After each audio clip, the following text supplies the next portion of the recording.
It was 11:53 p.m. Martin sat alone in the small security booth of the textile factory, its walls humming with the occasional buzz of overhead fluorescent lights. The air smelled faintly of old wood, metal, and insulation. He leaned back in a cracked, leather swivel chair, wrapped tightly in a black bomber jacket, sipping from his thermos. The cameras in front of him displayed the factory's various angles in grainy black and white. Outside, his white 2004 Ford Crown Victoria sat by the loading dock, its engine recently shut off, still ticking softly as it cooled. The place had been under renovation for weeks. There were no workers now, just emptiness. His only job was to keep watch until 6 a.m. Martin's eyes moved over each screen, flicking between camera angles. For the most part, it was dead quiet. Then the monitor labeled Camera 9 flickered. The time was 11:58 p.m. Camera 9 showed the basement hallway. Martin straightened in his seat, narrowing his eyes at the screen. No one should have been down there. The doors had been welded shut by the construction crew last Thursday after several workers complained about odd noises, metal scraping, footsteps, whispers in the dark. They joked it was haunted. Martin didn't believe in ghosts, but he did believe in shadows. He had seen too many of them in burning buildings. On the screen, a figure shifted into view. It was tall, unnaturally tall, thin, with long limbs. It walked with a limp, and most disturbingly, its face was blurred. Not just by the camera, it looked like it had no face at all, just stretched, pale skin like wax. Martin blinked, leaned in, and tapped the screen. That's when his walkie-talkie, which had been silent all night, crackled to life. "Martin." He froze. The voice was low, raspy, like someone trying to speak through water. "Who is this?" he said, gripping the radio. "This is a secured line." "Mart, we're still down here." The breath caught in his throat. That voice, it sounded like Calvin Price, his old partner from the firehouse. But Calvin had died in the warehouse fire 8 years ago. Martin had been there, he had seen it. He stood up suddenly, his chair clattering backward. For a moment, he just stood there, staring at the basement feed on the monitor. The figure was gone. He grabbed his flashlight and keyring, heart pounding. He didn't want to go, but he had to. It was his job. That's what they paid him for. As he stepped out of the booth, the cold air hit him like a slap. He walked across the empty factory floor, his boots echoing in the silence. The lights overhead flickered as he passed beneath them. He reached the stairwell. Each creaking step downward felt heavier than the last. The factory had 3 levels. The basement was at the very bottom, and as he descended, the air grew colder and damper. The time was now 12:03 a.m. When he reached the basement door, his pulse quickened. The door had been sealed shut, welded closed, but now it stood slightly ajar. The edge where the weld used to be was clean, too clean. It looked as if someone had melted through it with precision. "This can't be right," he whispered, reaching forward. He pushed the door open. The interior of the basement was pitch black and smelled like wet rust and old mildew. His flashlight beam cut through the thick darkness like a knife, illuminating concrete walls stained with age. He moved cautiously, sweeping the light across the space. That's when he saw it on the far wall. An old photo. He stepped closer, heart in his throat. He wiped the dust from the glass with his glove. His jaw clenched. It was a photo of his firehouse team. Calvin, Marcus, Jackson. Himself. The edges were scorched, as if burned, yet the photo was framed and centered neatly on the wall.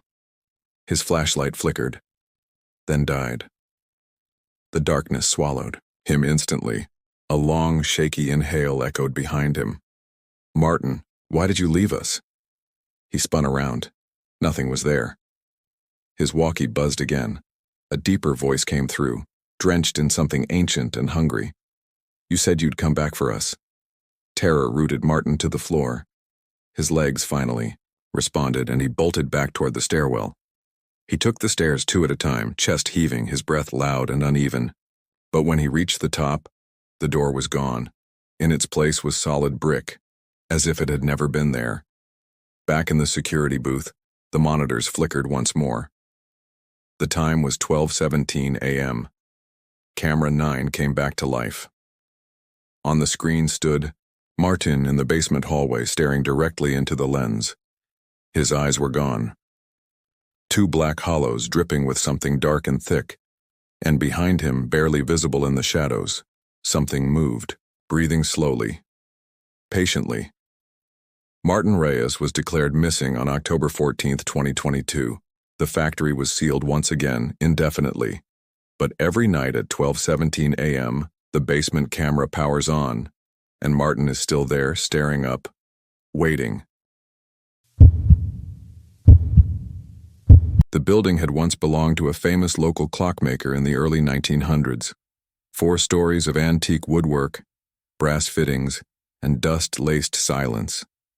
They called it the Horace Bell Building, after the man who had mysteriously vanished one winter night in 1921, never to be seen again. Since then, the place had been everything from an art gallery to an insurance firm, but now it sat empty, awaiting demolition.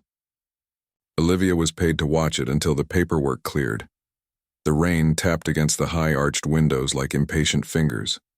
The hallways were lined with old, dusty grandfather clocks that had been left behind, none of them working.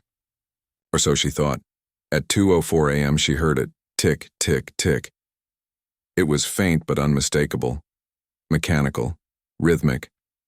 It was coming from the far end of the hallway near the old elevator shaft on the 2nd floor.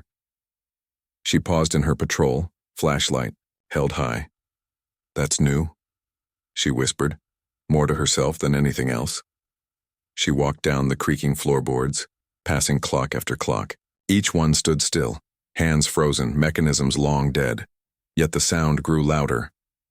"If someone's messing with me, it's not funny," she said aloud, trying to steady her voice. Then her flashlight flickered, and one of the clocks, the tallest one with lion's feet carved at the base and golden filigree across the face, ticked again, loudly. The second hand moved forward. Olivia stopped in her tracks. Her throat tightened. She hadn't seen it working before. Then she noticed something else. The clock was no longer showing the right time. It was showing 2:17 a.m., but her phone, which she checked immediately, still read 2:06 a.m. "Okay, you're probably just sleep-deprived. You're seeing things, hearing things," she muttered. She turned around to head back to the security desk, but every step she took seemed to make the ticking grow louder. Tick, tick, tick, and now, every clock she passed, the hands were moving. Every single one. Some moved forward, some spun wildly in reverse. One was even shaking slightly, the glass cover rattling. Her breathing quickened. She reached the stairwell and bolted down toward the 1st floor. But halfway down the stairs, she heard something that made her stop cold. A whisper. "Olivia." "You know what time it is?" She turned, her flashlight trembling in her hand. No one was there. But on the wall, etched into the wood, was a message.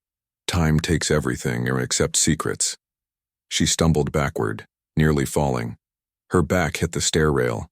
The ticking was everywhere now, overlapping into a maddening orchestra of clocks. Her radio buzzed violently in her jacket pocket. Security to base," she called in, her voice cracking. "There's something happening in the building. It's static."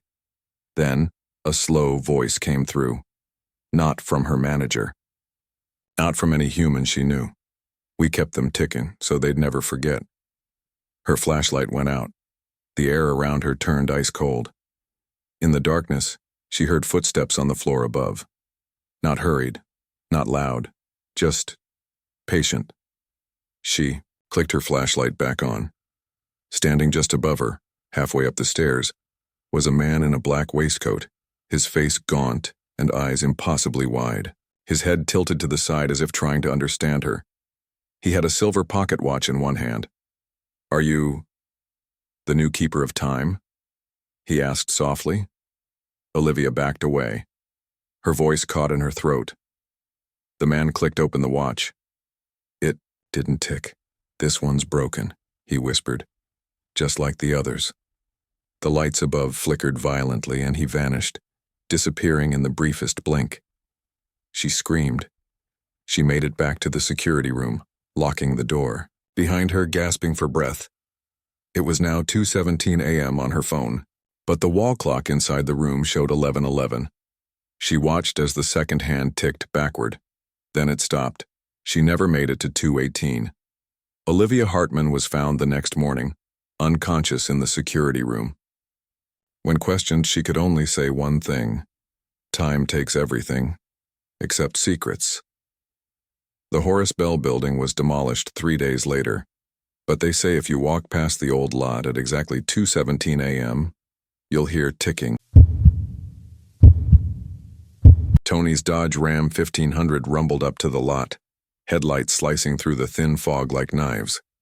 He put it in park, reached over to scratch Max behind the ears, and gave a tired sigh.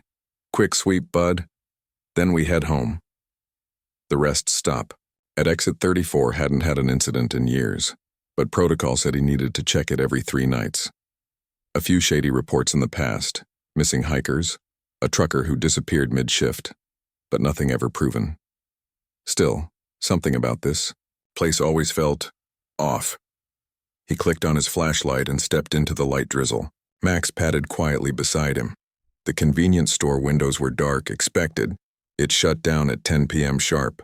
The gas pumps stood silent, their digital displays blinking low fuel warnings. As Tony moved around the lot, he checked each side door and lock.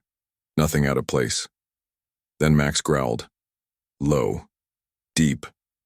Like he did in Kandahar right before an ambush. "What is it?" Tony muttered. Max was staring toward the tree line behind the restrooms. His ears were pinned back. He didn't bark, just stood frozen, as if trying to decide whether to fight or flee. Tony aimed his flashlight into the woods. Just trees, dripping leaves. Silence. Until... click. The sound of a door unlocking. Tony turned. The men's bathroom. Door had opened slightly. Just an inch, he raised his voice. "Rest stops closed. If someone's in there, this ain't the place to crash. Let's go." No response. He stepped forward cautiously, his hand instinctively hovering near the Glock on his hip. Max whined once, softly, and sat down, refusing to follow. Tony pushed. The door opened. The fluorescent lights inside buzzed. One flickered. The bathroom reeked of mildew and faintly of copper, like old blood. Every stall was empty. Nothing on the floor. No signs of anyone. Then he saw it. A message was scrawled on the mirror in thick red marker, or maybe something worse. "You shouldn't be here, Tony." He froze. His name. No one here knew him. Not the locals. Not even the clerk who sometimes worked late shifts. He turned sharply, but the room was empty. Suddenly all the lights cut out. Lights cut. Pitch black. In the silence he heard footsteps, not walking but dragging like someone pulling a broken leg behind them. "Back off, I'm armed," he shouted. Then something whispered right by his ear. "We remember you." He turned and bolted outside, flashlight swinging wildly. He didn't stop until he reached the truck. Max was now in the bed of the pickup, tail down, growling low at the trees again. Tony jumped in and slammed the door. His hands trembled. He flicked on the headlights. That's when he saw her. A woman standing by the forest's edge, wearing a white nightgown soaked from the rain. Her head was tilted slightly, hair clinging to her face. Her eyes were black, not dark, but black. Empty. She raised one hand slowly and pointed toward him. "They're still waiting," she mouthed. Then she vanished. Not into the woods. Not by running, just gone. Tony hit the gas, tires screeching, and didn't slow down until he was 20 miles out, heart pounding in his throat. He called his supervisor at 3:08 a.m.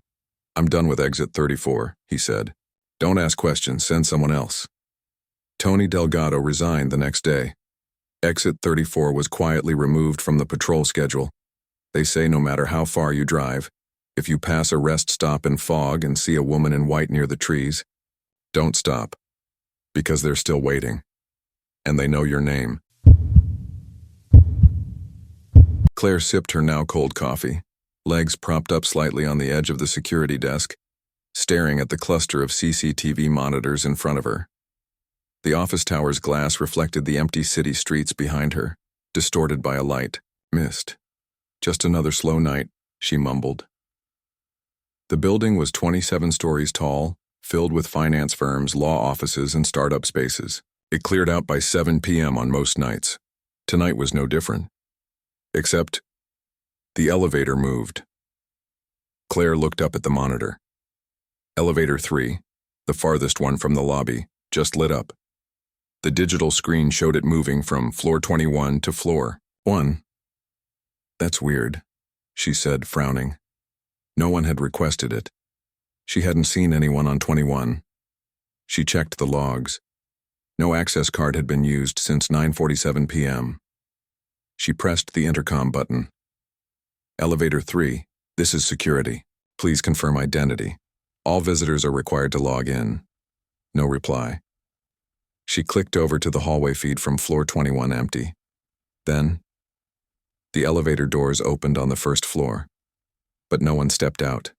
The doors stayed open. Claire stared, expecting them to shut after the auto timer. They didn't. Not after 10 seconds. Not after 20. Then, something strange happened. The lights inside the elevator dimmed. Not flickered, dimmed, like something had sucked the energy from them.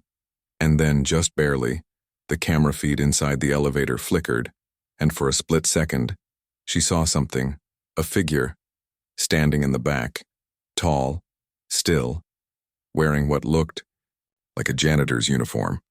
But the skin was pale, almost bluish. The face was blurry, unreadable. Then it was gone. Nope. Nope. No, thank you, Claire muttered, grabbing her flashlight and radio. She walked to the lobby cautiously, her boots echoing across the polished marble floor. Elevator 3 still sat open. Its lights were low, humming softly. The inside smelled faintly metallic, like rust and wet pennies. She leaned in but didn't step inside. This is Officer Jensen. Elevator 3 seems to be malfunctioning. Power dim, doors stuck open. Please advise, she said into the radio. Only static answered. She stepped back, unsettled. Then the elevator doors snapped shut. The screen above read, B2. What? Claire frowned. There is no basement 2. She turned to look at the building, plans on the wall behind the security desk. It confirmed her memory. Only one basement. Parking garage. That's it. Her heart beat faster. The camera feed on the monitor for elevator 3 now showed a descending arrow, floor B2. But the screen had changed. It was no longer digital. It was analog, like an old metal dial. Rusted numbers. A red arrow that ticked between each floor. She blinked. That wasn't possible. The entire system had been upgraded last year, and then the screen turned off. Completely. Claire grabbed the emergency override key from the security drawer and made her way to the elevator maintenance panel near the back hallway. She inserted the key. A loud clunk sounded and every elevator door in the building opened at once. Elevator 3 was empty, but the floor was wet, as if something had been standing there dripping. Then she heard a sound from behind her, breathing, heavy, just inches from her ear. She spun around. No one.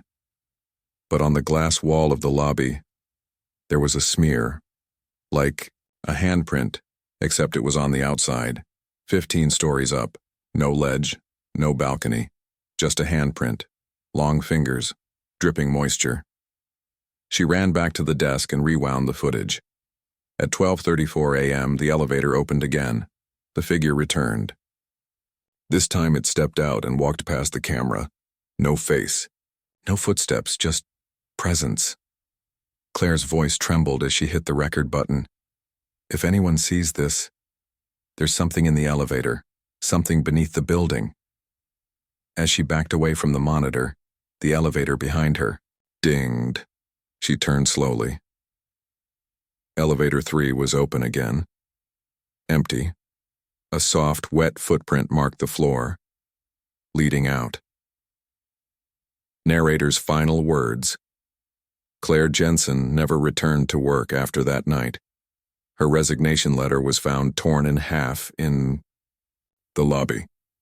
Landex Corp insists there is no basement 2, but the blueprints from 1968, the original construction, show a sublevel sealed off due to structural collapse. That level was never cleared, and sometimes the elevator still goes there. If it ever opens for you, don't get in. Daniel sat in the break room nursing a thermos of chamomile tea. His patrol notebook lay open beside him, pages curling from the room's dry heat. The hospital above was dark, the only light coming from emergency hallway LEDs. Below ground was the morgue. No patients, no staff, just Daniel. At 2:12 a.m. his walkie-talkie crackled. Room, Joe 2B, movement detected. He frowned. Negative, he muttered. That wing's been sealed since '09. He double-checked the security system. Sure enough, the motion sensor in 012B, a room adjacent to the morgue, had tripped. Daniel sighed and grabbed his flashlight. The elevator ride to the basement was slow and creaky. The hospital had updated the main floors, but the basement still carried the weight of decades. Water stains bloomed across ceiling tiles. The fluorescent lights buzzed like dying flies. When the elevator doors opened, the air changed, heavier, colder. The hallway smelled faintly of bleach, rust, and something older, like rotting linen. Daniel stepped into the corridor. His boots echoed. He passed by the old autopsy room. Its door had a red X painted across it, faded but still visible.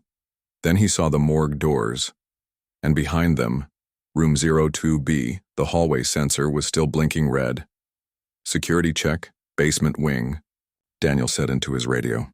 Investigating false trigger. Static. He opened the morgue doors. The smell hit him instantly. Something was wrong. It wasn't just old, it was fresh, like someone had just opened a body bag. He slowly walked past the empty gurneys, most of them covered with old sheets. A drawer along the far wall was open about 3 inches. Daniel paused. He didn't open it. Instead, he stepped toward room 002B. The door stood slightly ajar. Hello? He called out. Anyone down here? This area's restricted. A voice replied from inside, feminine, whispery, familiar. Danny. He froze. No one had called him that since 2015. His sister had, Julia, the one who died in the car crash he still blamed himself for. Danny, come help me. I'm so cold. His mouth went dry. This isn't funny, he whispered.